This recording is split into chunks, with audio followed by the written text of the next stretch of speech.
You're listening to BQN. Assimilate the audio.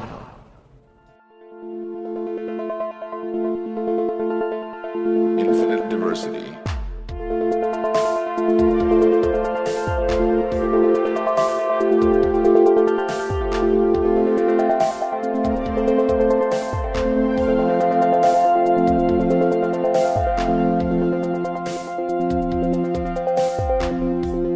Live long and prosper, and welcome to Infinite Diversity, a Star Trek Universe podcast here on the BQN Podcast Collective.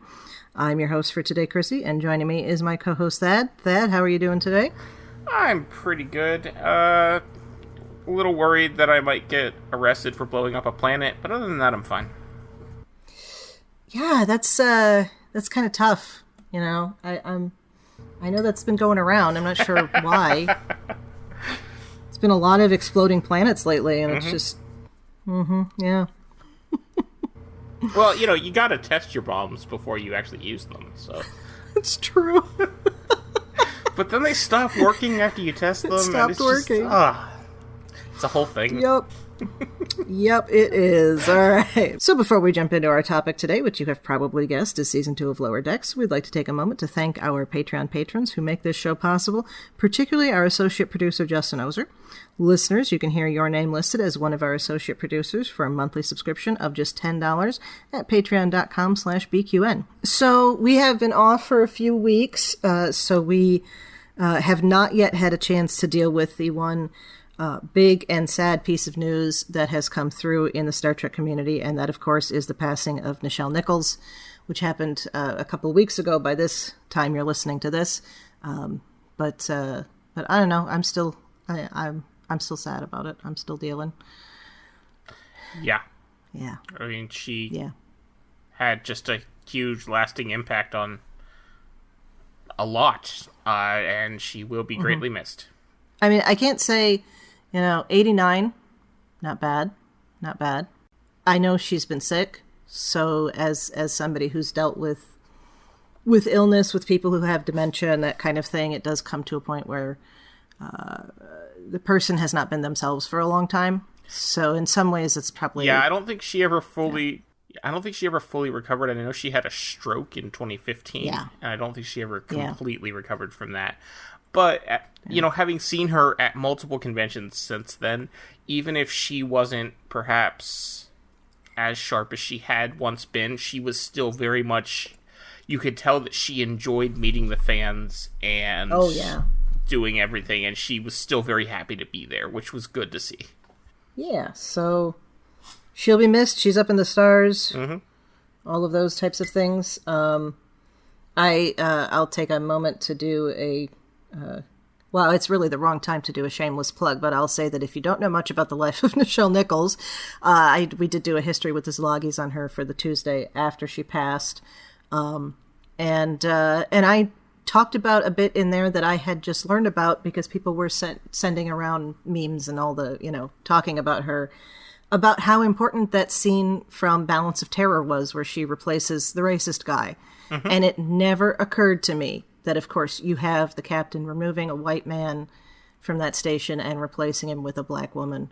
And it's like, yeah, we all know about the first interracial kiss thing, and there's some dispute around that, whatever. I love the ad-lib of neither fair nor maiden. But the thing about Balance of Terror, it hadn't occurred to me as many times as I've seen it, and recently too, and that's just cool. That's just it's one more reason to appreciate her being there, her being in that role. So she will be missed. Another thing you might want to check out, because it's relatively recent. In 2019, they made a documentary called Woman in Motion, which is about her work for NASA recruiting people.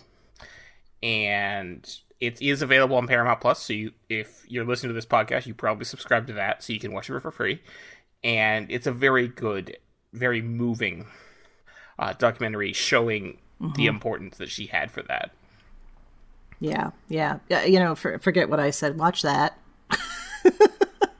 Don't worry about History with the Szilagys. You should also listen to History with the Szilagys, though. It is pretty good. I listen every week. Well, thank you. Okay, all of that just seemed really uncouth now. So yeah, and we don't mean to cut that short. This has been a few weeks now. A lot of people have already talked about it, so we'll send our love and the fact that we'll miss her into the ether, as it were. The other piece of news is we did get a confirmation that there's going to be more Star Trek Day events again this year, which I love. They're doing this. I know it started because of pandemic and the lack of conventions, but I think this is something that there's no reason not to continue. Oh, yeah. You know, even if there's not like a big announcement or something, at least having like, you know, have a panel of some cast members, some writers, whatever, on Zoom, you know, do an interview. It doesn't have to be a big deal. There's probably going to be a teaser or something. I'm thinking probably a Prodigy's trailer. That would be good. Because we'll be well into season 3 of Lower Decks at that point, and Prodigy will be the show coming next, so I think we'll probably get a trailer for the second half of season 1 of Prodigy. Yeah, that would be good. I keep forgetting it's the second half of season 1 and not season 2. Well, I mean, it's been so long. Yeah, and also, like, it's basically, if you can compare it to the other Star Treks, it's basically a season 2, because we already got 10 episodes. So, like, season 1 of Prodigy is split into 2 10-episode chunks, which makes it twice as long as a regular season of Star Trek these days. So it is basically another season. They're just, for numbers-wise, they're doing it. And that's actually how a lot of children's animation shows go. Like, Nickelodeon shows are, like, if anyone remembers watching Avatar or The Legend of Korra back in the day, they did that. They would split them up like that. So yeah, that's that'll be nice. We were talking before. I guess New York Comic Con is sometime around that. I think it's in October. Within a couple of weeks, the beginning of October. Yeah. So they're close. Yeah. So if there's anything big, they might save it for that, but I don't know. We'll see. Yeah, we shall see. But in the meantime, we have a new season of Lower Decks coming up. Yes, we do. And you were not part of the podcast when we did Lower Decks Season 2 when it originally aired. I was not. No. And it caused... there was a lot of interesting discussion over some of the things that happened in this season. And we thought it'd be good to get your thoughts on those things, because listeners know how Justin and Brandon felt about, you know, Naked Boimler and Mugatus and things like that. So now we'll find out what you think. So, you know, I did not go back and listen to the previous episodes, but I'm sure there was some very interesting discussion. Yeah. Good old Naked Boimler. And I should say, not just Naked Boimler, spread eagled Naked Boimler. If it had just been Naked Boimler just standing there, I don't think it would have been as much of a thing. I mean, we already had that in season 1, actually. There's just everything about that whole scene was amazing, though. Yeah. All right. Well, just for logical organization, let's say, we'll just go episode by episode here. Okay. We're not going to do a whole, you know, slog through discussion on it the way we will when we get to the new season, but just touch on each one as a reminder for everybody before we jump into the awesomeness that's going to be season 3, which ideally we'll start out with finding out how it was that somebody framed Captain Freeman for blowing up the Backlid planet when she was nowhere near it. So, well, you know, remote detonation, obviously. Oh, yeah, of course, because in the middle of all that, she wasn't busy enough, you know. So, well, we're getting ahead of ourselves. Let's talk about episode 1 of season 2 was Strange Energies. Yes. Yes. Oh, Strange Energies. I just rewatched the whole season yesterday. That's one of the things I love about Lower Decks, because, well, I mean, I just love Lower Decks in general. I think it's my second favorite Star Trek series after DS9. And it's just eminently watchable and rewatchable. And I think the fact that they are half-hour episodes and that it is relatively lighthearted and poking, so you're usually not, you know, having to focus on deep issues or anything. I mean, they certainly come up, but it's easy to sit down and watch an entire season of Lower Decks in one sitting, because you can do it in like 4.5 hours, 4 hours probably. you're doing something else, just you can have it on in the background. It's great. Anyway, I watched this yesterday, and I agree. I did the last half of the season this morning, and I was sitting there thinking, as much as I want there to be more of this, I love that I can just pop in and have a whole season over the span of a few hours. It's fantastic. Yeah, I mean, this is obviously a little off topic, but us off topic? Never. I mean, it's not really off topic, but it's like off topic for season 2. But one of the things that I did back in January 2021, when I had COVID a couple months before everyone got vaccines, of course, and I was lying in bed not wanting to do anything or move or anything because exhaustion and whatnot. One of the days that I did, I just got out my laptop and just binged season 1 of Lower Decks, and it was perfect for that whole situation. And so that's why when I did this with season 2, obviously I was feeling a lot better, so it was even more fun. Yes, that's good. And anyway, Strange Energies. I love all the episodes, but this one, It was great to see them coming back. I remember the first time I watched this episode was in a hotel room at STLV last year, because it came out that weekend. So that was cool. I watched it because it came out, it was amazing, because I have, as listeners may know, have sometimes stayed up until 3 a.m. to watch Star Trek when it comes out. But it was great because I was in Vegas, so it came out at midnight, and it was awesome.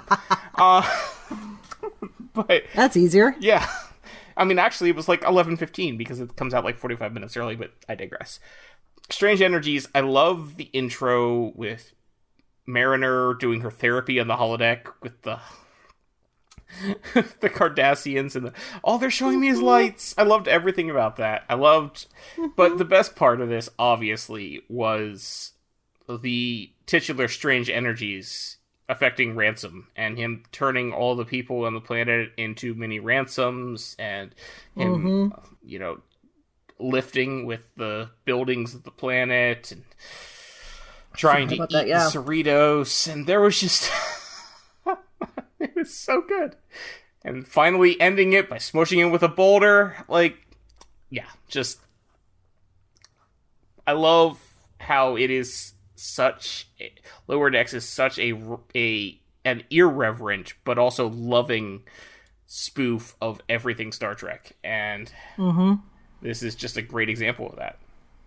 Oh yeah. See, now I have to think about, has my opinion changed since the last time I talked about this? And it may have on some things. I didn't go back and listen to myself, so I don't remember. So, listeners, if I say something, I'm sure it won't be completely opposite of what I said before. And props to you if you actually remember from a year and a half ago. But maybe somebody's binging this podcast in the future. I don't know. I'm sorry if you are. No comment. I did that digression with when I found out about Earl Grey.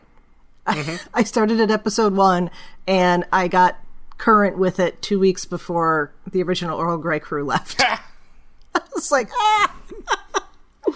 I did that with Trek Ranks when I first found it. I listened. I went all the way through the beginning of the back catalog and listened to that. So I think that's the only Star Trek podcast I've done all the way back to the beginning. Yeah, I gotta do that because I've been hopping around with that one.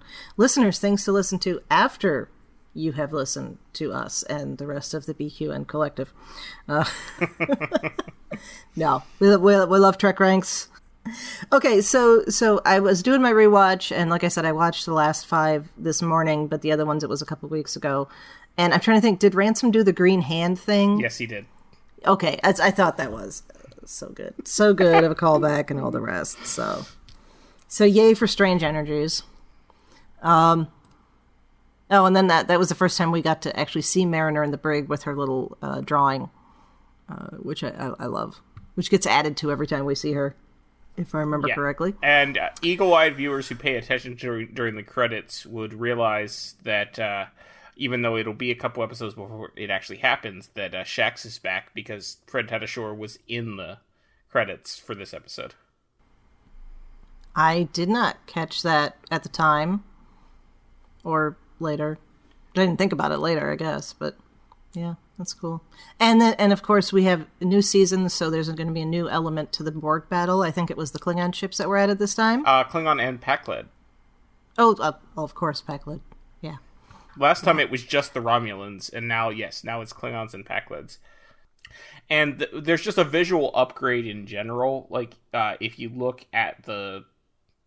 Well, model is the wrong word. But if you look... Computer model. Yes, of the ships... the Cerritos is more detailed this season. Just the show in general got a visual upgrade. I think they have more of a budget now, and just they were able to build on what they had already made, and it looks really good. Yeah, it does. It does indeed. All right, second episode of the season, Keishon, His Eyes Open. Yes. This one was fantastic. I think that's going to be a refrain here, but that's okay. So this is the one with all of the collector stuff that's in the collector guy died, and they have to clean out his ship, and there's all those booby traps and stuff. And we meet Keishon, which is fun. Yeah, I mean, having a Temerian added to the show is great. I love how at one point he tries to talk, and he's like, "Oh." He's like, no, what's the non-metaphor way of saying this? Yes. I love that because it was just thinking about that from a linguistic level, because, like, let's get serious about fiction here. Mm-hmm. But not only is he having to translate the metaphors in his head, ostensibly he's had to learn how to speak in Federation Standard even to express the metaphors. Yes. Or at least to some extent. I know, and Universal Translator, yes, yes. yes. Part that has always kind of bugged me about Darmok is that how, like, if they have a language in which to tell these stories to have the metaphors in the first place, then I can understand why the Federation wouldn't understand them when they speak in metaphor, but they should be able to understand the Federation. Yeah. Yeah. Because this was not a first contact. Right. You know. At this point, contact. Obviously, they figured it out, because, you know, this is this is after Picard and Dathan and Eladril. But... Right. I just watched Darmok last week, because I've been doing my alphabetical rewatch, and I'm in the letter D. And so that, like, it just made me think, like, I'm not sure how realistic the entire concept is, in the fact that if the Universal Translator is able to recognize the words to make them into metaphors that we can understand and use, like, English words like at and, you know, things like that, like, there is clearly more of an understanding here that even if Picard didn't know the metaphors, Dathan should have been like, okay, so we're speaking in metaphor. Normally we don't talk like this. We would just... like, there should have been... You know what I'm saying? Yes, because how did they get to the point of telling those stories? Right. At some point they had a regular language. And again, we have this, it's a planet with a singular language, which is never... You know, that's never realistic, but okay. Well, it's just like planets have singular cultures and singular climates and all those other things that happen in religions sci-fi. And religions. Yeah, definitely. Definitely. Well, I mean, ask anyone on this planet who adheres to a religion, and they'll tell you that there is only one true religion. That's true. Oh. Okay, not anyone. There's some religions that are okay There's with a few others. that will, yeah. Yeah. That is troubling with Darmok. I hesitate to say it, but of course it is supposed to be a cultural metaphor. Yes. Which we all know, and that's fine. I am thankful for it because I get to start out my Western and World Civ classes every year with Patrick Stewart narrating part of the Gilgamesh saga. So, you know. I enjoyed surprising my 10th grade English teacher by telling her that I knew about Gilgamesh from a Star Trek episode. Nice. I did that. I think it was in 11th grade. It was whatever year we had Brit Lit, British literature, and that whole soliloquy from Hamlet, the chunks of it that Picard pulls out and shouts at Q in Hide and Q, and my teacher was impressed with that too. See, Star Trek helps you learn. Yeah, and see that the fact that Picard tells him the story. I'm sorry. That what are you sorry about? I'm sorry that I'm focusing too much on Darmok. The fact that Picard tells him the story of Gilgamesh, and that he understands the story of Gilgamesh when he tells him that, again, drives home the point that these people should be able to communicate, even if Picard doesn't know their metaphors.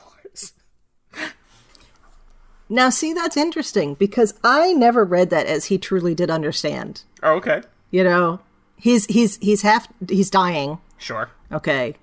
The only thing he does is go, Gilgamesh, you know, and I think that was more, Picard trying to reach out, and I love that. Yeah. And I love how he used that, and that was perfectly done, but I never thought that the Temerian captain understood that. Well, that's fine. But that's certainly possible. Listeners, what did you think? Right. I also thought it was interesting that he went to Gilgamesh instead of the writers went to Gilgamesh instead of the Trojan War. You know, went for the oldest piece of literature as opposed to one of the pieces of literature that's considered foundational for the West. Right. Quotes there. Yeah. That's why Star Trek is awesome, too. Anyway, so Kayshawn. Yes. Kayshawn's great. I enjoy that he becomes in this episode, he's the new chief security officer, but that only lasts until Shax comes back to life. Right. But I enjoy that he stays on as a recurring character. We'll see him again. We'll hear him making Temerian jokes, or not Temerian jokes, but, you know, speaking in metaphor again. It's great. I love when they hit the trap, he turns into a puppet, and then at the end, Tandy's like, Kayshawn, when he became a puppet. Lost my mind at that. And Miglamo. Yeah. Ooh, is this a new doll? So, fun fact, I also actually got to watch this episode at STOV with some friends who had access to a screener. Of course. Like the first 5 episodes, it was cool because I watched this in a hotel room with 5 other Trekkies who were just as excited as I was to see it, and we were all laughing at those moments, and yeah, it was great. That's always a good experience. I have a crowd. Mm-hmm. So that was awesome. And this episode, there's so many Easter eggs. Everything that's hidden on that ship. Yeah. We got giant Spock. We have Kahless's fornication helmet. Safety first. Which, considering what's implied on DS9, makes sense. Yeah. Oh, yeah. That's true. Makes perfect sense. Yeah, I'm trying to think did anything from what's his face's collection show up there? I can't. Kivas Fajo. Anything specific? I feel like there was something. I mean, it's certainly possible. There wasn't anything I knew for sure. I mean, obviously, this whole thing was clearly a reference to the Moose Toys. Yeah. I loved when they said, didn't this guy try to kidnap Data? I'm like, they all tried to kidnap Data. And then Miglimo's like, why couldn't they leave Data alone? He just wanted to feel. Yes. Yes, I hope we see more Miglimo next season. I love the character, and I love the voice actor whose name is escaping me. Paul F. Tompkins, yeah. He's fantastic, so... Yes. Have you listened and I'm to hoping... the podcast that he and Tawny Newsome do for the official Star Trek podcast?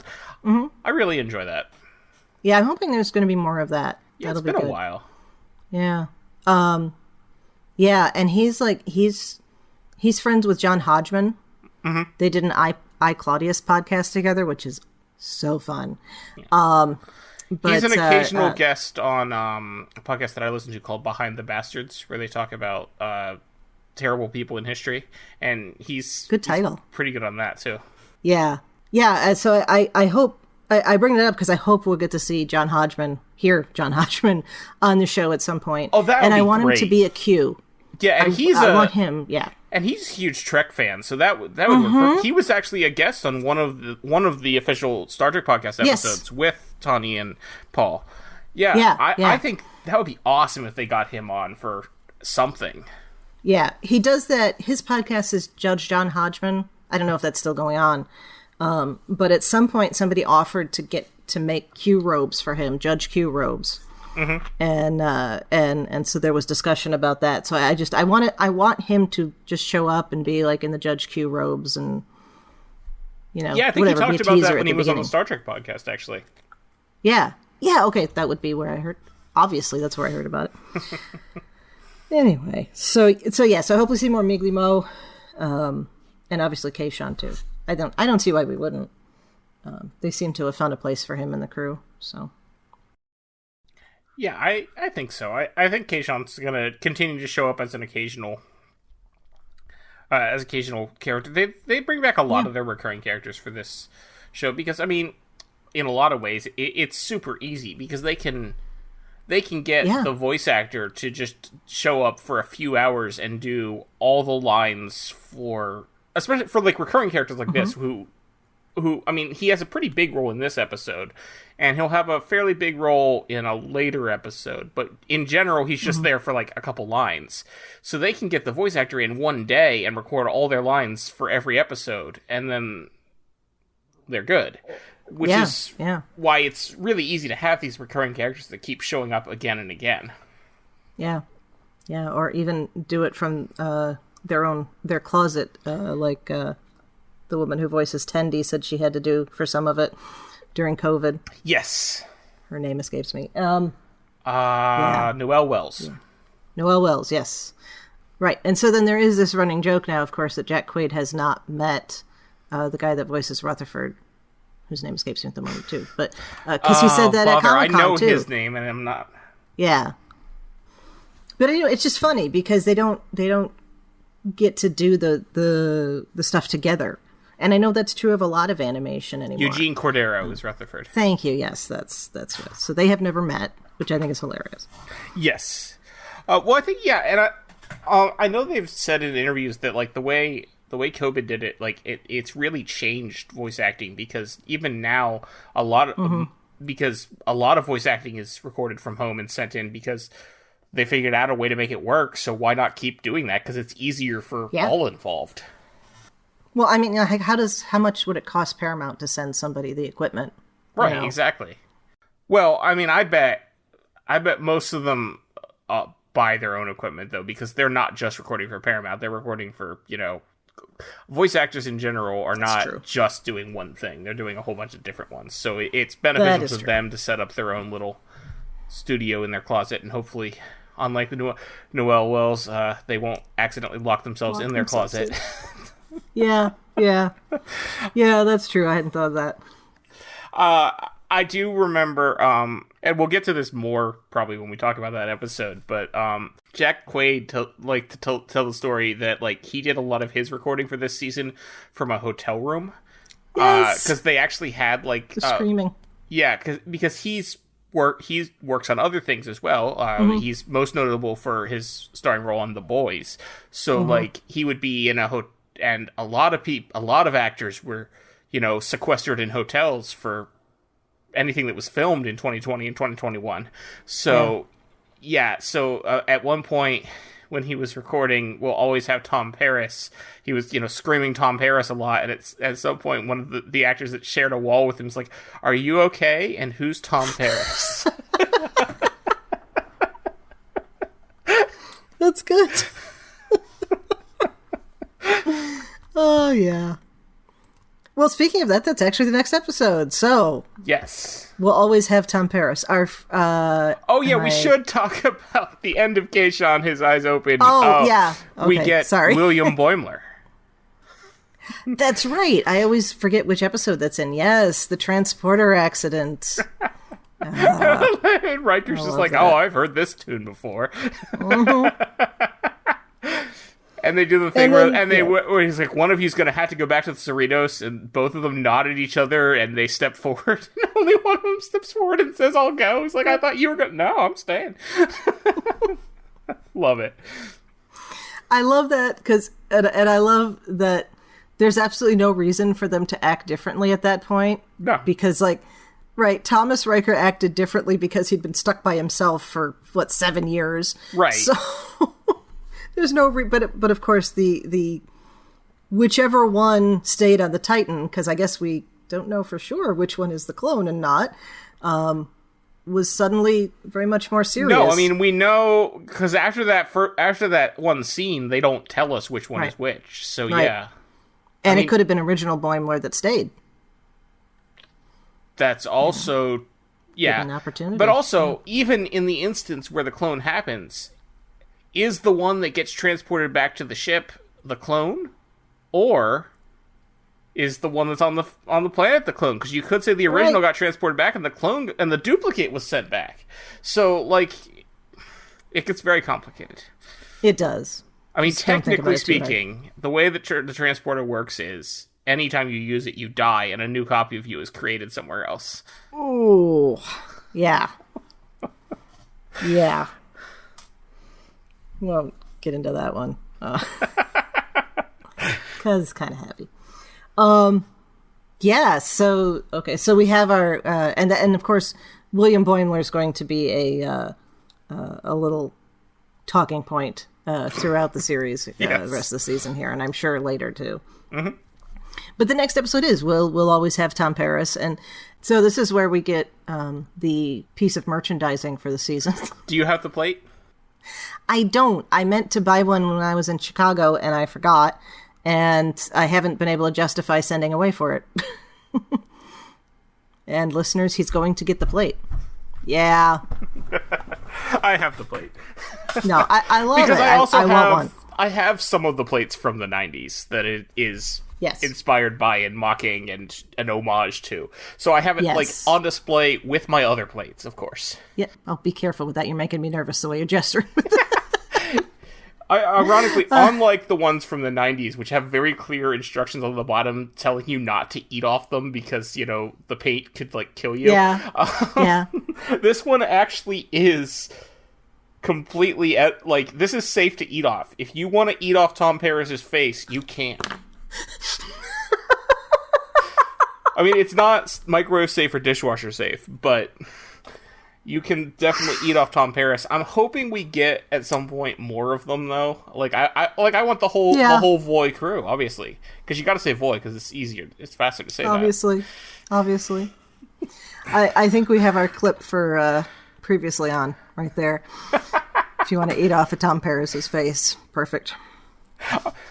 Full disclosure, I have not eaten off Tom Paris's face, but the fact that I could, it's nice to know that in an emergency, if all of my other plates spontaneously combust or something, I've got Tom Paris here that I can have my dinner.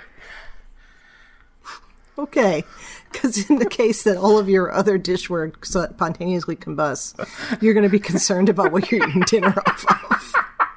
I'll be really mad, actually, because I do have a whole set of Star Trek dishes that are designed to eat off of, and I don't want those going anywhere. No. Actually, I have two. I have the ones with the Voyager Deltas on them, and then I also have the LCARS ones from TNG.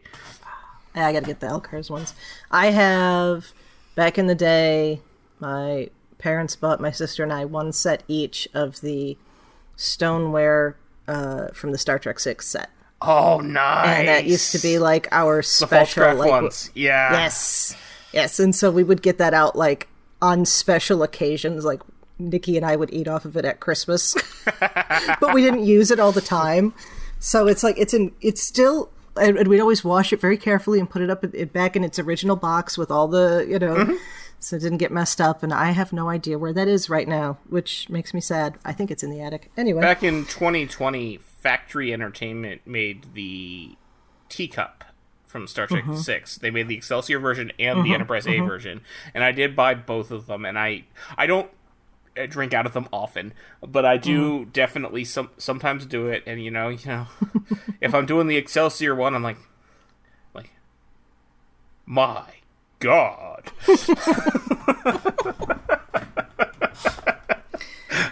Now, you have to use that at any point that you watch the first episode of Chernobyl. You have to be drinking out of it when the explosion happens, because then you can... Yeah. Shields! Yes. Turn to the wave. Okay. So we'll always have Tom Paris. We'll always have digressions on this show. This was a fun I just one. wanted to do and a this, bad George Takei, really. Oh, yeah, that's nothing wrong with that.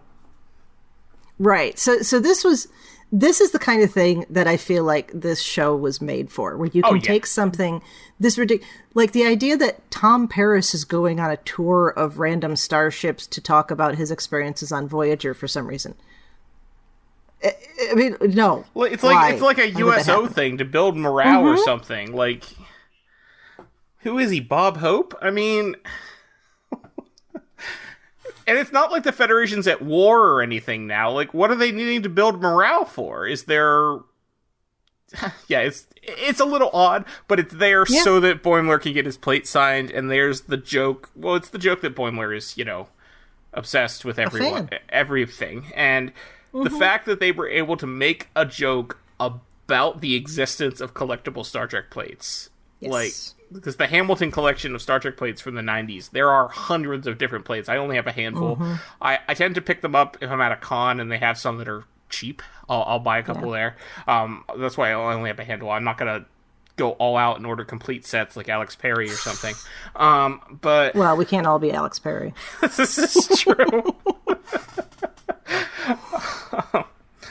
And I say that with love, Alex. Oh, yeah. No, Alex's Star Trek collection is a sight to behold. I have been to his house. I have seen the amazing stuff. He's made, like, custom labels for everything and, like, has it on display in glass cases, and it is honestly incredibly impressive.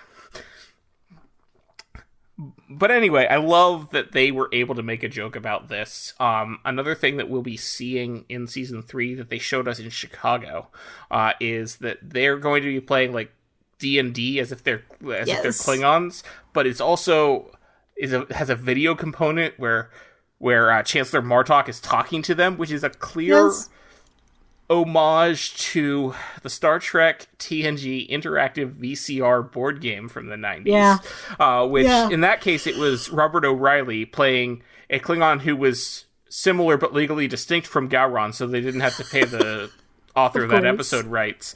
But it's clearly a reference to that, and I love that this is the sort of thing Lower Decks can do, that they can make these meta, out-of-universe jokes about real-life Star Trek merchandise. Yep. And it's amazing. Like, every time you think, like, they cannot go make an even more obscure, tiny, offhand joke to something else is... They just go a whole new layer, and it is fantastic. It's why I love this show so much. Agreed. This is the one where Mariner and Tendi go off on the mission to retrieve the ancient scratching post. Yeah. I had forgotten about that. See, that's the thing. It's like I watched. We also get the classic A and B plots in these episodes, because Lower Decks is at its heart a satire of 90s Star Trek, and 90s Star Trek was all about the serious A and funny B plot. And we get the same, although in Lower Decks they're both going to be funny because it's Lower Decks, but one's going to be like, well, no, in this one, neither one of them is really important. They're just, one is Boimler can't be, the computer doesn't recognize Boimler, and he's trying to get to Tom Paris to get him to sign his plate. The other is that Mariner and Tendi are retrieving Dr. Ta'ana's ancient family scratching post so she can release her sexual energy. It's either way, it's still a lot of fun. I enjoyed a lot of this. They go to the Orions, and Mariner tries to be an Orion, and then it wears off. And, there's a lot. There's a lot that happens in. It is downright impressive how much they pack into these 25-minute episodes. Oh yeah, it's crazy. It's and wonderful. Like they even be able to do that. Go to Starbase Earhart, where Picard got into the fight with the Nausicaans, and play Domjot with the Nausicaans. All right, so then the next one is the Magatu episode, Magatu Gamatu. And the very name of the episode is a spoof, because in the original script for A Private Little War. Took me a second to remember. The sorry. episode, the US episode with the Mugatus, the Vietnam War allegory episode. The Mugatus where everyone is that, wearing genuine Muppet. That fur. That's genuine Muppet there. Yeah. Bright orange fur. Yes. Yeah. So, but anyway, in the script, they actually did use multiple spellings and things for Mugatu, which is in and of itself a reference, and I love it. Obviously, the moment that made everyone lose their minds, and again, I watched this in STLV in a hotel room with a bunch of other Trekkies, was when the Mugatus are having sex on top of the log where Boimler and Rutherford are hiding, and then the third Mugatu comes up and wants to watch and rubs his horn. Yep. Obviously, I lost my mind at that. That was hilarious. I mean, that was beautiful and ridiculous. And prove that it's not a kid's show if you needed that information anyway. If you made it this far and thought it was a kid's show, wow. Well, not saying, It's actually funny. I was speaking to a Twitter friend at Chicago that I met in person for the first time in Chicago, and she was there with her younger child, and she said that they had turned on the first episode of Lower Decks, but the moment they got to the all-nude Greek Olympian training room was when she turned it off. Yep. See, that's, this is why I how old's the kid? I have to ask. I am terrible at guessing these sort of things. Yeah, okay. I'd say maybe 10. Yeah. It was funny. Yeah. The kid was talking. He was like, we were talking about Star Trek, and he says, "But I don't watch Lower Decks because that's not appropriate for my age." Oh yes. So right. So this is the episode. This is also the episode, I believe, where we get the Mariner is a some kind of Section 31 spy story from the bartender, who I think is supposed to kind of look like George Carlin, maybe, but or something, yeah, maybe or something. But I did like that though, because then it turns out it was all a thing that she had planted to make herself seem more mysterious. Yes, which is perfect for Mariner. I was gonna say, and I love that in this episode, Boimler and Rutherford saved the day by presenting spreadsheets to the Ferengi to show how they would actually make more money if they ran a Mugatu preserve instead of harvested them for their horns. And Mariner says, those two beautiful nerdy men are using math to save the day. Yep. I bet Amy has that as a ringtone. Oh, I'm sure. No, but I liked that because even that was a callback to what Quark did in House of Quark, or the other one with Grilka. But and he's explaining it all to Gowron, and Gowron's just like, no, just whatever, do whatever I don't want to hear any more of this. You've proven your point. Goodbye. The other one with Grilka was looking for Parmak and all that. Oh, places. That's right. Yeah. Yes, it was. Yeah. And we're back to the Klingon sex. And the helmet. All right. So the next one is an embarrassment of Dupplers. Yes. Definite high point for the season, I think. Oh, as good as every one of these are. I mean, that was something else with all of those things that were the Dupplers that were duplicating and Mariner and Boimler and the bubble bath in the shape of Data. I think some of them might be a few lores. Yeah, there might be a few lores. Yeah. Yeah, and getting Richard Kind to voice the Dupplers. He's so good. Yeah, that was perfect because he has, the thing I remember him most from is Mad About You, and his character, I feel like anything he's been in that I've seen, his character is just a little bit uncomfortable with the world. Yes. And that's just how it is. And so having him be the Duppler was perfect. I have serious questions about how Dupplers evolved, and how we get new Dupplers and all of that. But this is not a time for serious questions, so that's okay. Yes, we could get into a whole rabbit hole about that. Oh yeah, yeah. No, we're not going to do that. We did that on the other episode. I'm sure. Sex? Would they need to? Ironically, if they don't perform well in sex, it may actually result in more Dupplers instead of the other way that it works for most people. Anyway, yeah, we're not going to go any further into that rabbit hole. Nope, leave that alone. But we got the lower decks, the new lower decks dress uniforms. Oh yeah, yep. Designed to be an imitation of the dress whites from Star Trek Insurrection, but clearly still different for the California class, because we see people at the party in the ones that are clearly the ones from Insurrection, and of course Kirk and Spock signing that bar. Yeah, I that was the bartender. I'm sorry, that was so obviously had to be the bartender, just so that she could use that. There's no way. Because also, there's no way Kirk and Spock wouldn't have been allowed in at the prestigious party, because they were like, you didn't get much more prestigious than the Enterprise. I mean, right. Either one of them might not have been let into a party years previously, but once they are associated with each other, they get into all the parties. Oh yeah. Yeah.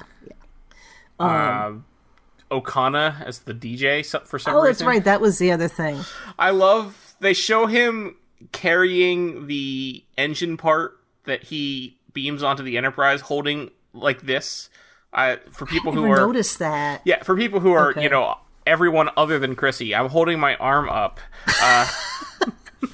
Kind of looks like somebody from the 80s holding the boombox. That right. Joke, yeah. But in the outrageous Okana, when he beams onto the Enterprise, he's holding his defective ship engine part up, just like that. Yep. Also, so he's missing an eye now, and Mike McMahon beats around the bush a little bit in the commentary for this episode, but based on the rumors that we have heard and the way he said this, we're going to find out why he's missing an eye on Prodigy. Or rather, the reason he's missing an eye is because he's also missing an eye when he will show up on Prodigy. Interesting, because I remember we did hear that he was going to be on Prodigy, and the whole thing was like, did they mean Lower Decks? That doesn't make sense. They surely meant Lower Decks, and then he showed up on Lower Decks. Yeah, but Mike McMahon, because this one had a commentary, and Mike McMahon was saying that that we had to be very careful with the way he was depicted, and I can't really say much about it, but the reason he has an eye patch is because that's going to be the way he will need to appear on another animated show. So, I mean, we all know what that means. No, he's going to be on The Simpsons. That's right, exactly. He needed to, or, so that's Bob's interesting. Burgers or something. Yeah.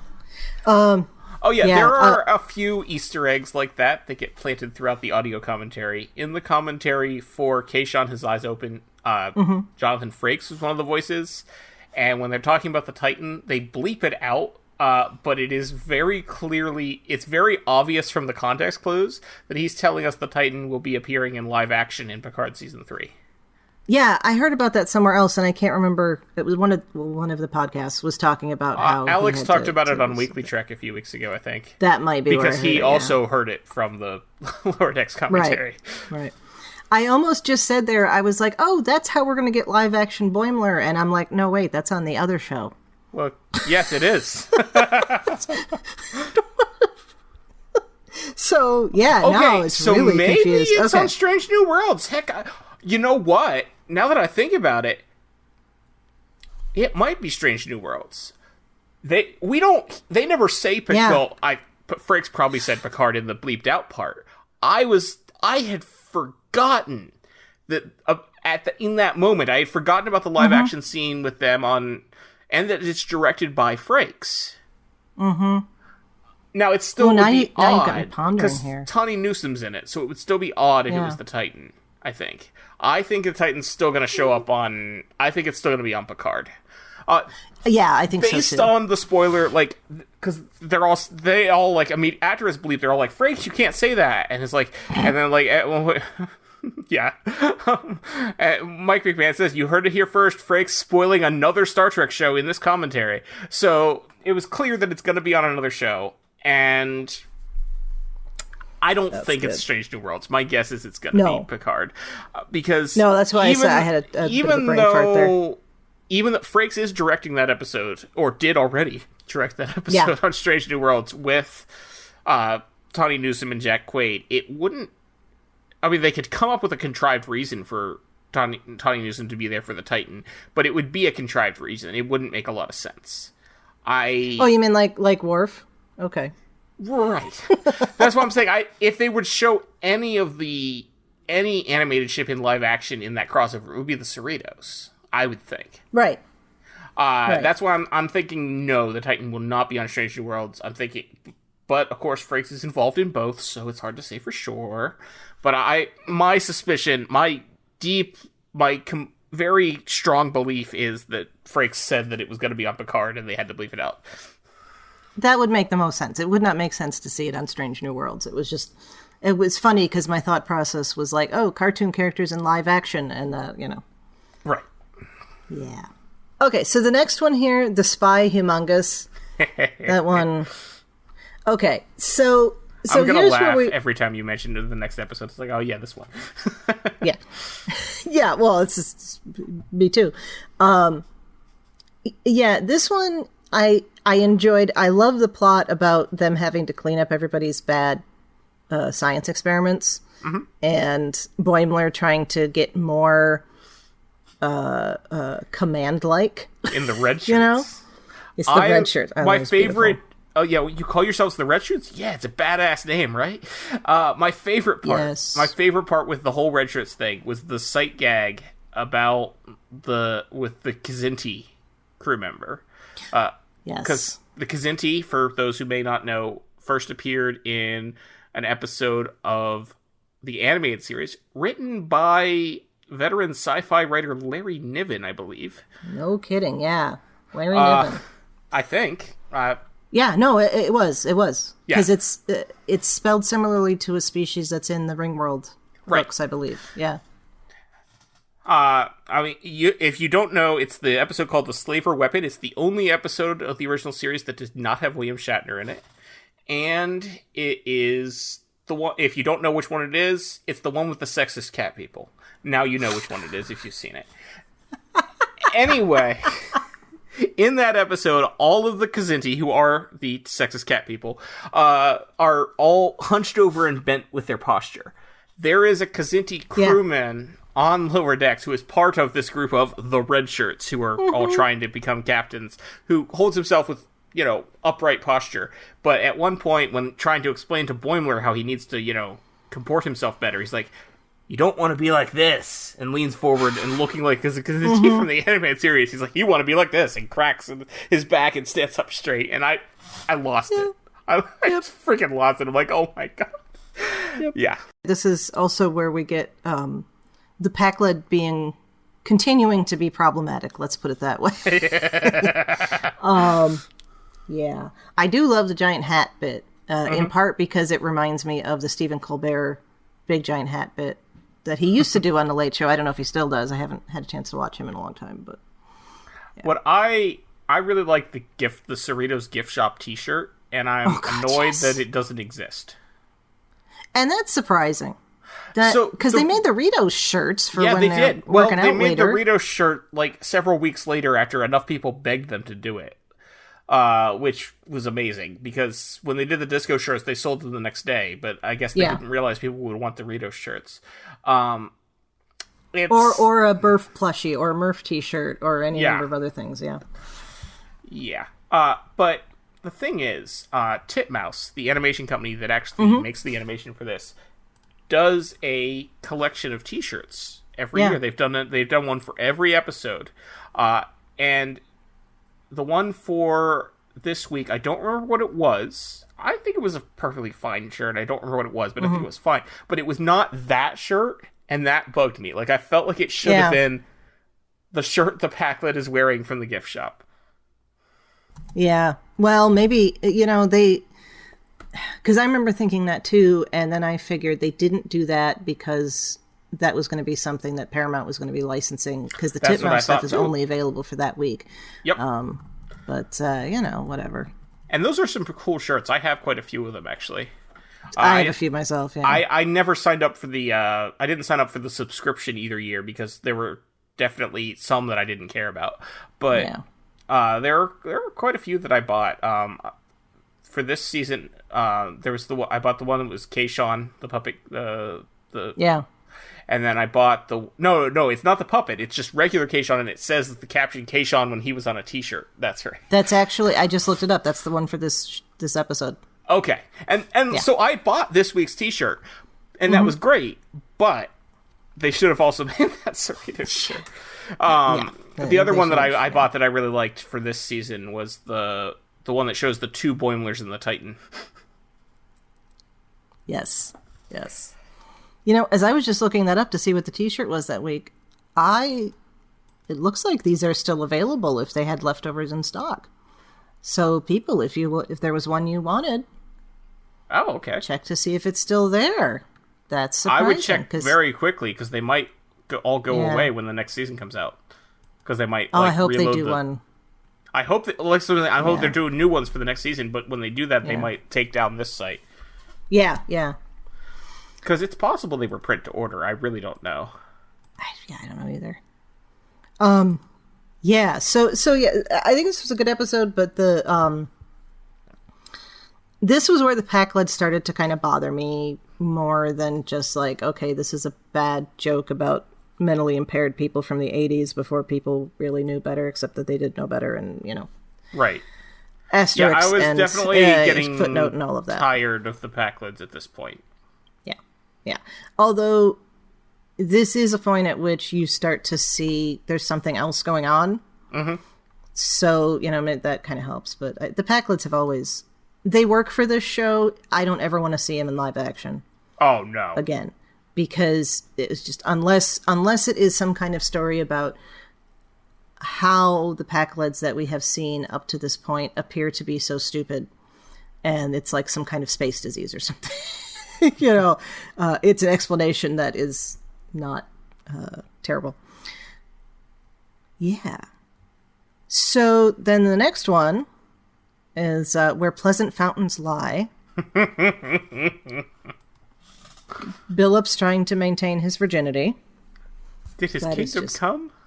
Oh, that was beautiful. So, fun fact, listen to the commentary for this one, and Paul Scheer, the actor who plays Billups, is one of the people in this commentary. The actress who's playing his mother is actually Paul Scheer's wife. That is less weird than it would be if it was his mother playing his wife, I guess. Not really, though. It's funny because he's talking about it, and she doesn't like sci-fi at all, so he had to explain everything to her. Well, that's all right. Yeah, but he said that she had a great time doing it, and this episode is just amazing. Yes, obviously they're riffing on Walks on a Troy a bit there. And, the whole thing. Yeah, and the fact, the absolute ridiculous that would never work in a live action show, that this whole planet is this whole society is predicated on the fact that once someone of the royal line has sex, they become the king. Yeah, I think it wasn't that the act of sex made them the monarch. I think it was a required, for lack of a better term, ritual to go through prior to being eligible. No, when he's describing it, I believe, and I'll check this to be sure, but I believe he specifically says that when he would have sex, he would instantly become the king. Right, because his mother wants to step down. Okay. I think was the idea. Yeah, okay. Yeah. I guess what you're saying, he wouldn't immediately usurp power by having sex. Okay. Right. He becomes eligible at that point. And then she pretends that she dies. So yeah, because what he says is, by Hesperian law, if I lose my virginity, then I automatically become king. And I have to resign from Starfleet and take the throne. Okay. But again, that probably still only applies if the existing monarch is ready to step down. Yeah, and that might be very specific to him because he's probably the only person in the royal family's history that wasn't interested in taking the throne, as it were.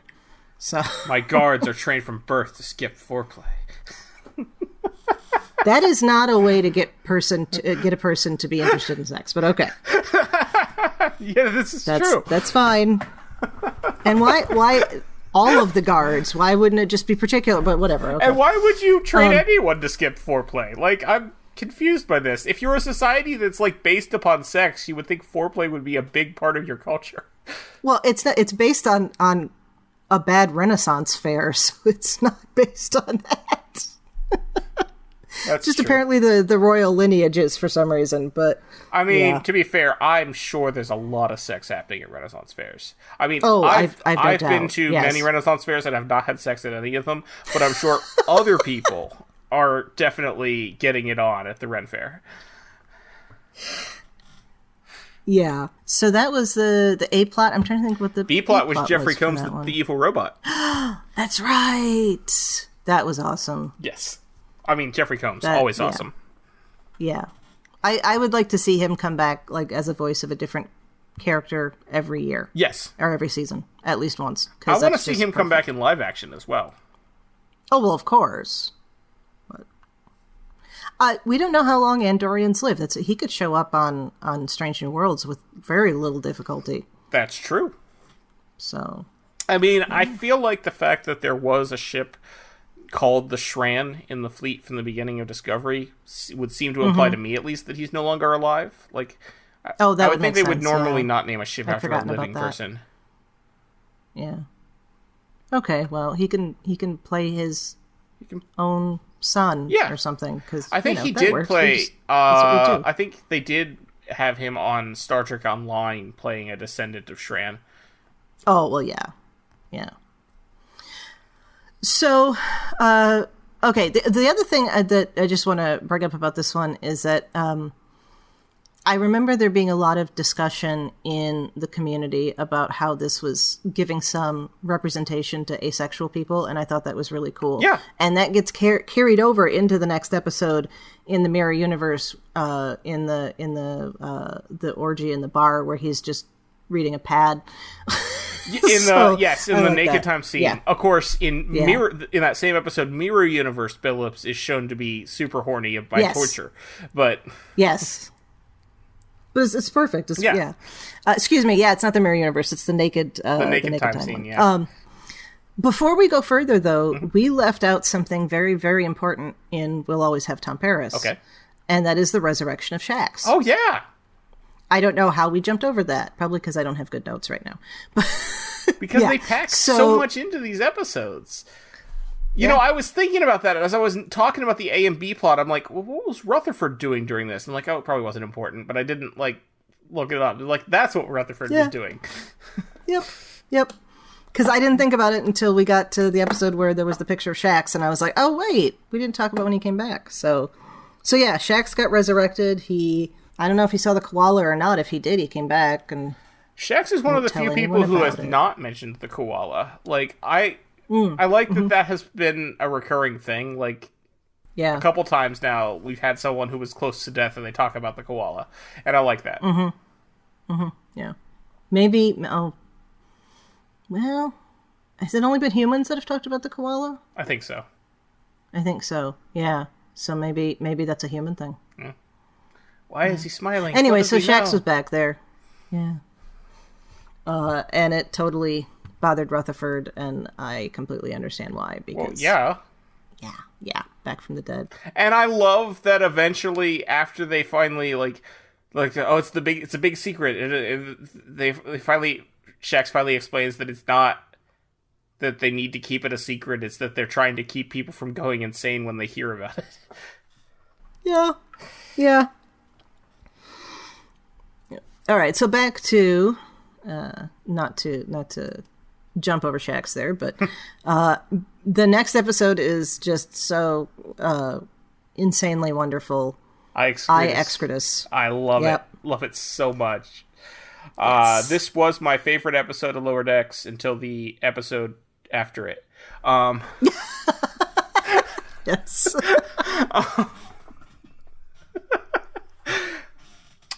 Yeah, this was so good. It's obviously just filled with references because they're doing all those simulations. So yeah, like so many of them are referencing other things. The mirror universe is great, but obviously, yes, the naked time scene where Mariner's like, no, kill them all, get me out. That.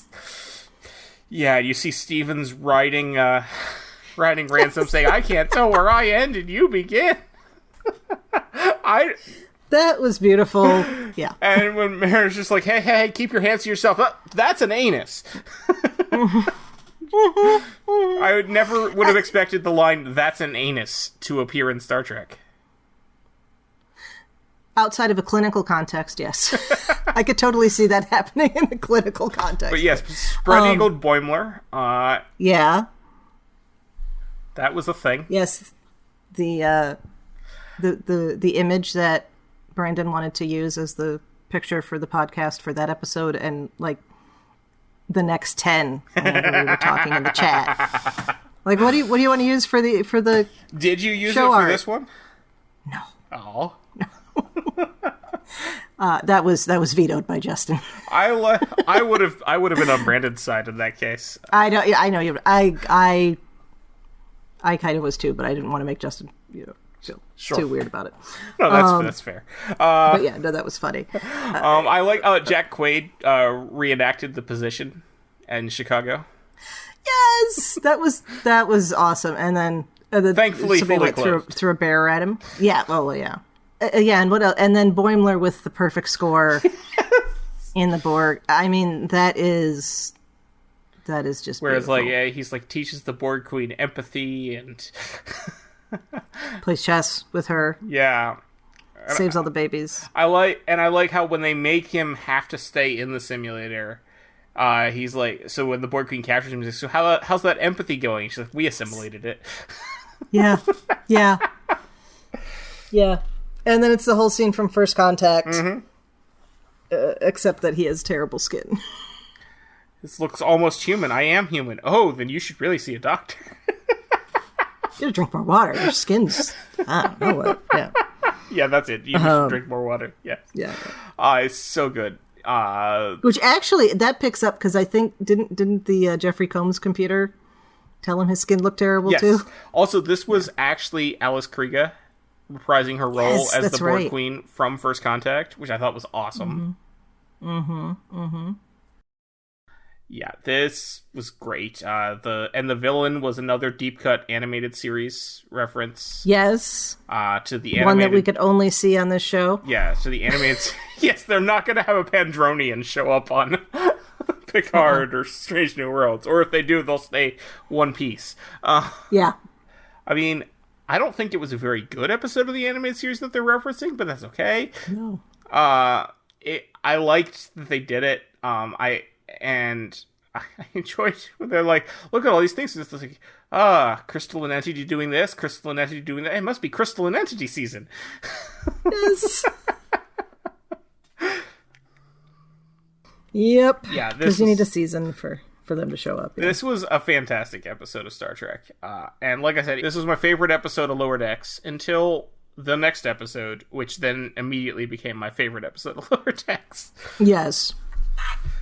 The Lower Decks on the Vulcan ship.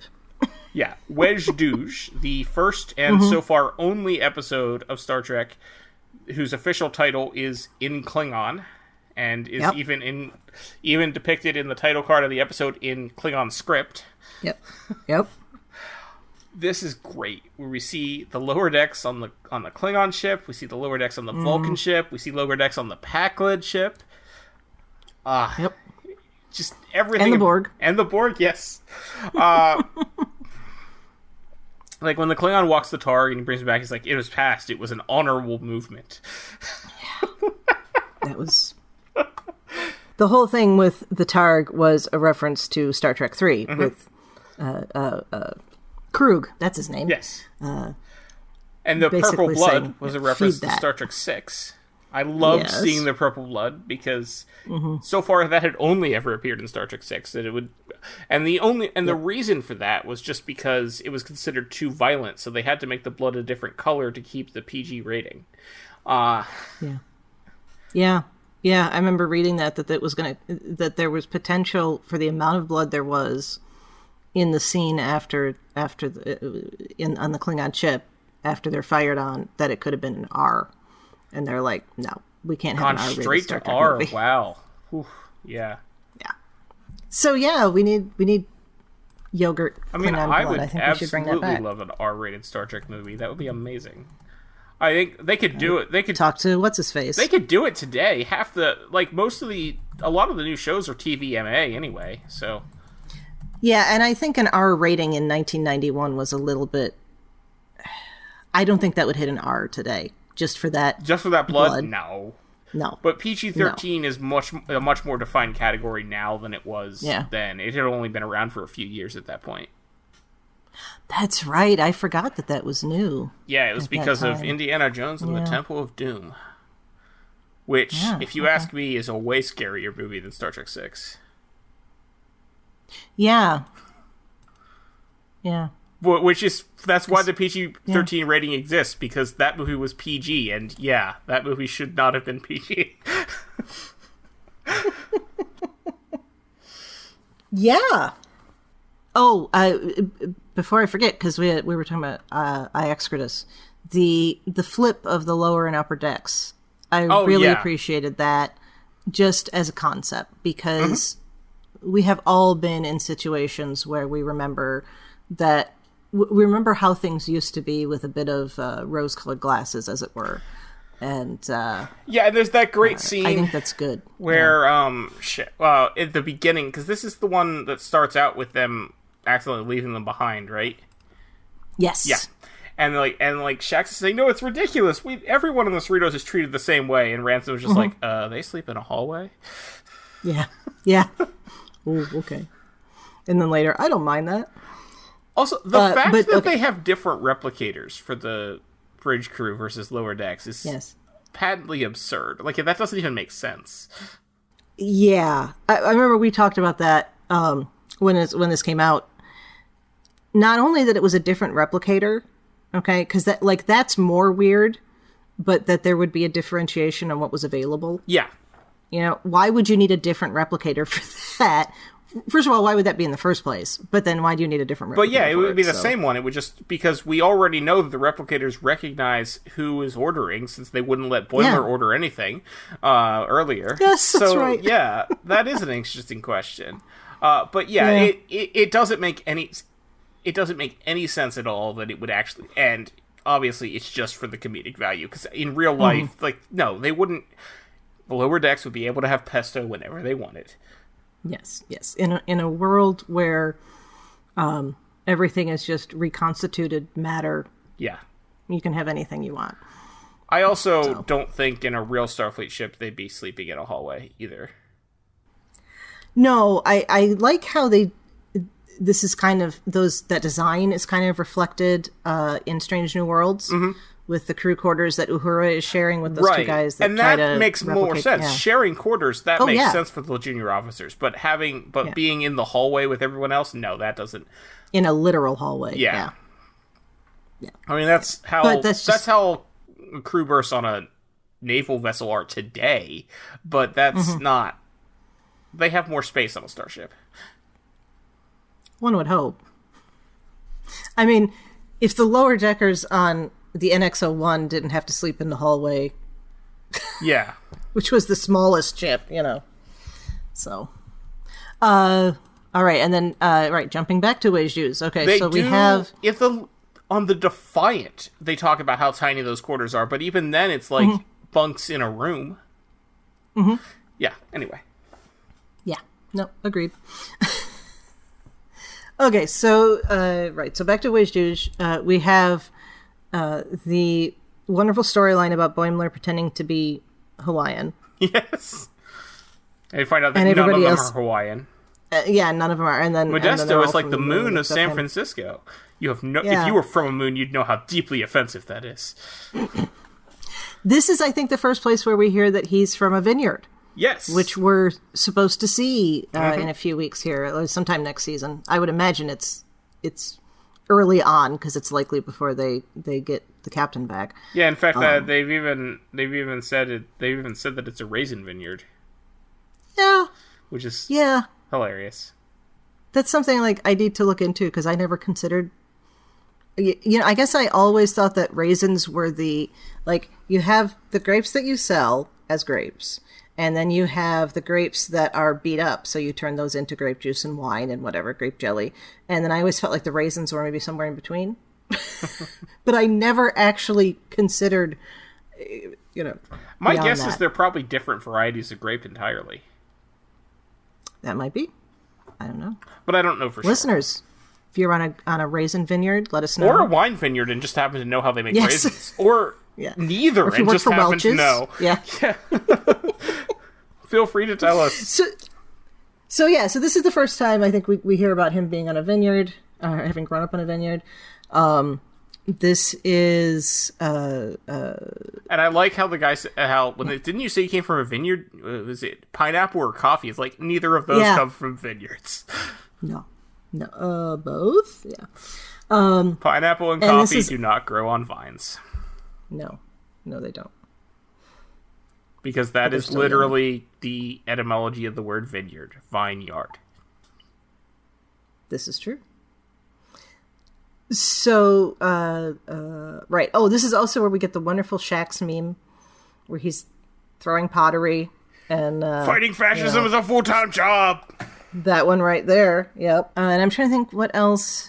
Oh, right. And this is where we get Tiana free climbing El Capitan. Yes. And Boimler in his Go Climb a Rock shirt. Yes.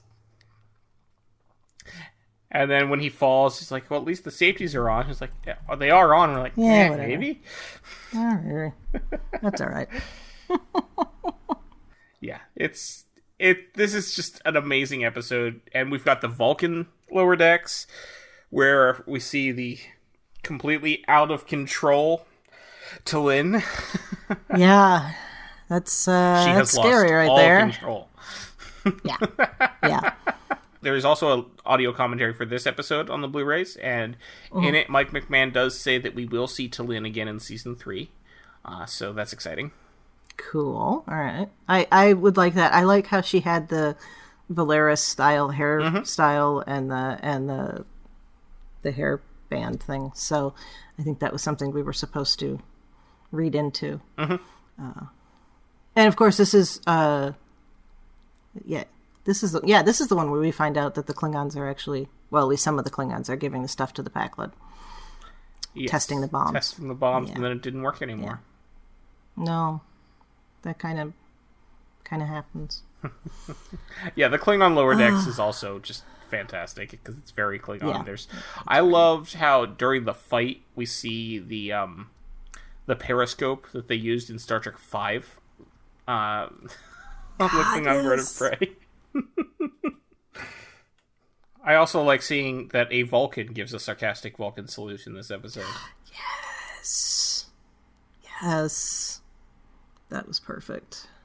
And then in the credits, we get the Borg lower decks, which is just the drones standing there. Well, yeah. Is there a lower decks on a ship that is within a group that's supposed to be completely the same? Well, I don't know. Some drones do more than others, I guess. Yeah, I suppose. But yeah, that was good. And then last but not least, First Contact. First Contact. Paramount site is wrong. There are a whole bunch of episodes on Paramount Plus that are labeled incorrectly. Somebody just put up Emissary this morning. The Emissaries, yes. Twitter, yeah. The Voyager episode Rise has an exclamation point after it for some reason. So it's Rise! Yeah. Yeah.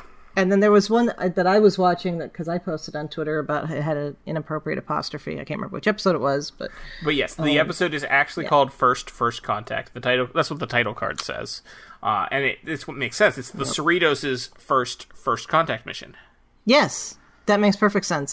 This is our this is the first real 90s style cliffhanger that we've had in New Trek. I wish they had used the Best of Both Worlds music. They show the to be continued screen. I wish they had also done the dun dun dun dun dun dun. That would have been great. Yeah.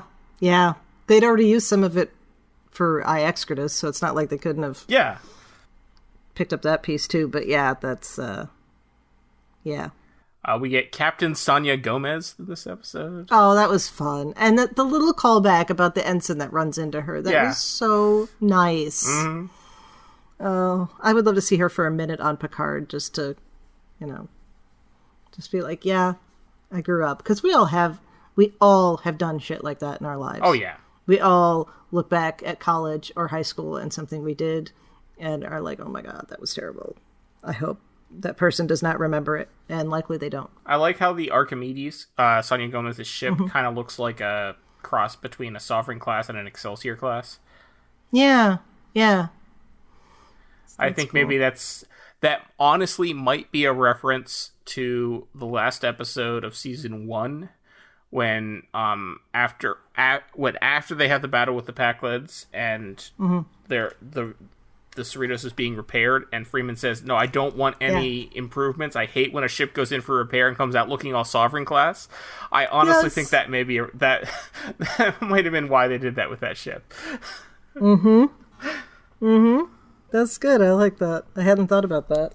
Let's see here. Yeah, so this, the whole time we think that Freeman is going to get a promotion. Well, they keep calling it a promotion. I guess it may technically be a lateral move, but to a better lateral ship, in rank, but yeah. Yeah. A new assignment, I think is the better way to say it. Good call, yep. But yes, they do keep calling it a promotion, but yeah, it's not like she's becoming a Commodore or something. Yeah. And so that... I love how they can take the kind of classic sitcom tropes of misunderstandings and actually make them work within a Star Trek context. We get a few of those this season, and it's just fun. And it does go back to my idea of how to explain this canonically, which is that it's the sitcom that everybody watches that happens to have, people in it that might be real. Just like the original series is not the original series. It's a depiction of what went on during the TOS, those old scientists period. I do like that. I like that theory. Yeah. I don't remember where I first heard that. But, that is probably one of my favorite jokes in all of Lower Decks. That those old scientists joke. Oh yeah. Spock, Scotty, those guys. Yeah. I've been waiting for them to the Next Generation, and DS9's obvious, but yeah. The best part about that was, with those old scientists, we also see the pad where it shows Kirk and Spock, and they look like the TAS version of Kirk and Spock. Yes. That was beautifully done. And if we should ever run into anyone from that crowd for any reason, even if it's in the holodeck on the Cerritos, that's how they need to look. It's got to be. And we also have the issues with Rutherford with his implant. Yes, because he doesn't want to delete any memories, which is fair because he started out this season having no memories from from having his implant ripped out before. So, of course, having it ripped out would still result in the same thing. So, yeah, that's the little plot hole that he didn't download them into a portable hard drive. Right, but we'll allow it. That's fine. The same way they still don't seem to have wireless for these types of things. And we finally... Why doesn't Data have wireless? Yeah. They've teased it so many times. We finally see Cetacean Ops. Yes. With the horny dolphins. Whales, but yes. They're beluga whales. Oh, excuse me. I'm sorry. Oopsies. Yeah, so that was good. I hope we see Cetacean Ops again. I hope that's something we get to see more of. Again, something that is... We will. It's in the trailer for season 3. That's right. Okay. I forgot. I've been focusing on season 2. I was like, okay, don't want to confuse myself with any of the little tiny bits that have been released. And then we have the cliffhanger. I feel like I'm missing something. You're the one who just watched them today. Well, there was yesterday. There's the scene where they have to take all the hull plates off the Cerritos so that it can save the Archimedes to get past the anomaly, which was cool. And that's why we see Cetacean Ops, because one of the hull plates can only be removed from the inside. We have Boimler super excited for Captain Freeman Day. Yes. And then they had the scene where everyone on the crew thinks that Freeman's getting a promotion, so they all line up a la Redemption Part 1, and they're there to see her getting hauled off in handcuffs. Mm-hmm. And you know Boimler did that. You know Boimler arranged all of that, because that's who he is. Mm-hmm. Oh, yeah.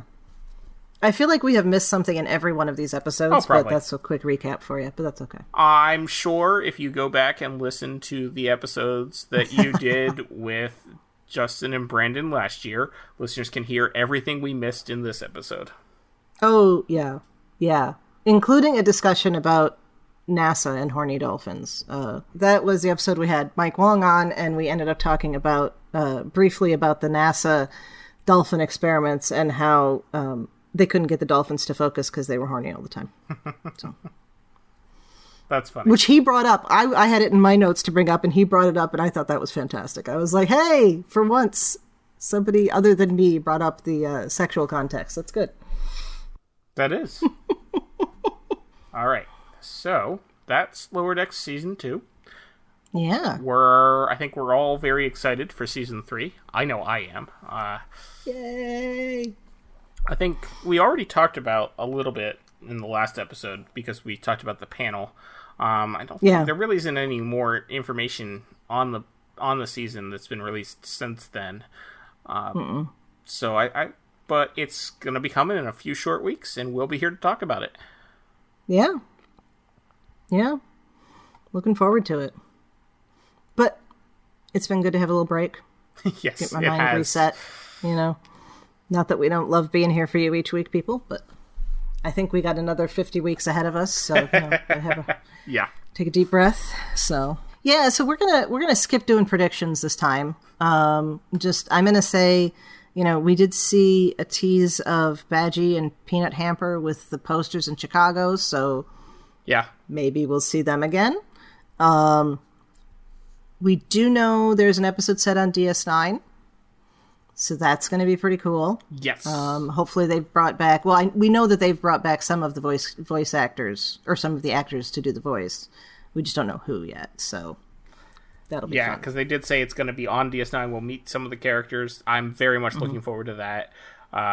We also do know that T'Lyn is going to appear at some point, so that's going to be cool. Yep. And we know that she was sent to the Federation, or Starfleet, so maybe... I'm really hoping T'Lyn gets to join the crew. That would be awesome. I would like to see that too. Yeah. I love how it's like the Michael Burnham fix, except for somebody who was not Michael Burnham. Right. I feel like that's a fix they invented. Yeah. they gave her the Burnham did that treatment. with Michael. Yeah. Send her over to Starfleet. She'll be much more accepted there. Yeah, well, they've got plenty of them in Starfleet already, so it's fine. That's true. It's not like in the TOS time with those old scientists. There is no canonical source for Spock being the first Vulcan in Starfleet. No, and it wouldn't make sense if he were. Yeah. Even before Enterprise and T'Pol. Yeah, that's true. Because T'Pol wasn't in Starfleet. Well, no, T'Pol does join Starfleet in season 3. Yeah, that's right. So, whatever. Anyway. They were figuring it out. They didn't have it all written out. Well, no, because that was 56 years later. When Discovery first started, there was a whole bunch of weird. I remember that because people are always going to complain about something. Yes, and they know what they can do with themselves. So, all right, Thad, where can people find you when you're not trying to figure out how to get the best stuff out of the replicators? Best place to find me is on Twitter. I'm at Tyrannicus. That's Tyranicus. You can also hear me on License to Spiel. That's license spelled with a C, where I talk about the James Bond films with my friend Carl. And those are the best places. I also sometimes hang around in the BQN Collective. Chrissie, where can people find you when you're not swimming with horny whales? Oh, no comment. In addition, here on Infinite Diversity, you can find me on History with the Szilagys here on BQN. That's our twice-weekly short history podcast that I do with my fellow historian partner, Jason. And I'm also happy to chat about our shows in the BQN Collective on Facebook. And I'm on Twitter at The Goddess Livia, that's TheGoddessLivia, where I tweet about Star Trek history and leftist politics. And, of course, I'd love to chat there about our shows as well and generalized Star Trek stuff. Don't forget all our other great shows on BQN podcasts like Galaxy Class, All Good Things, Mickey's Marvels, Union Federation, and History with the Szilagys. And exclusively for our patron members, there's It's Green with Mark White and Amy's Math Moment. Previously on BQN. All Good Things, a Star Trek Universe podcast. God bless Anthony Montgomery. I salute that man. What a handsome, handsome man. And he is wearing skin-tight everything in this episode and leaves, especially when he's laying on the bed in sick bay after he falls, it leaves nothing to that imagination. Woo! Woo! Man, I need a fan in here. It's getting warm. Galaxy Class, a Star Trek The Next Generation podcast. Yeah, the feather boas got everywhere. That's what when Joe was talking about the spray painting the hotel room. That's what I was thinking of. The cabin, our cabin on the cruise was just black feathers for the rest of the week everywhere. Open a cupboard we never even opened before. Feathers, like tribbles falling out on top of us. Infinite Diversity, a Star Trek Universe podcast. So whenever the Gorn come back to the breeding planets, whoever's left there is the best of the best. They pull them into society. Get them, teach them language, teach them how to be, and I'm guessing it's a very structured and you don't make a lot of mistakes or you get eaten society. But if they're that intelligent and they've been genetically designed to do this, and perhaps that's another reason why they can spit and put eggs in people now. It's a genetic, well, okay, venom sacky egg, whatever you want to call it. They can goo on you and you can suddenly have eggs in you because perhaps they've genetically... that's not better. That's not better. No, that was perfect. All right. They can somehow make you a breeding sack. You will find these and more of your favorite podcasts on BQN. Thank you for tuning in to Infinite Diversity. Thank you to Zach Tripp for the wonderful theme music and Tony Robinson for the awesome show art. Please subscribe in your favorite podcast player and don't forget to rate and review us there as well. If you want to reach out, you can find the network on Twitter at BQN Podcasts or our show specifically at INIC Podcast. You can also talk about any and all of the BQN podcasts in our Facebook group, the BQN Collective. On our next episode, we'll be talking about the first episode of the new season of Lower Decks, Grounded. Until then, peace and long life.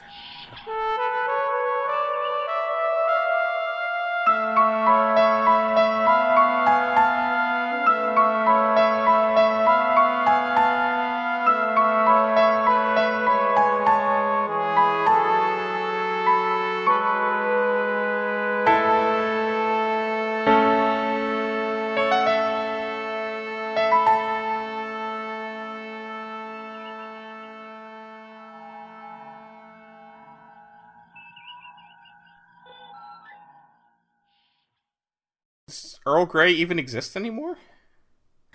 Well, it's called Galaxy Class now. Well, okay, yes.